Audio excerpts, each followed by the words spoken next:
Đi qua đây, đi qua. Rồi đó mẹ đi hả? Rồi đi. Ăn chút. Hết. Một.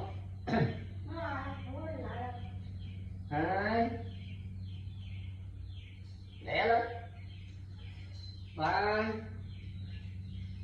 Nằm xuống. Đứng lên. Năm. Chưa. Sáu. Bảy. Tám. Chín. Mười.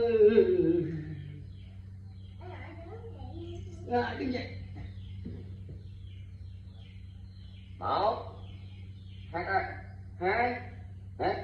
Hai. Ba. Bốn. Một. Nè.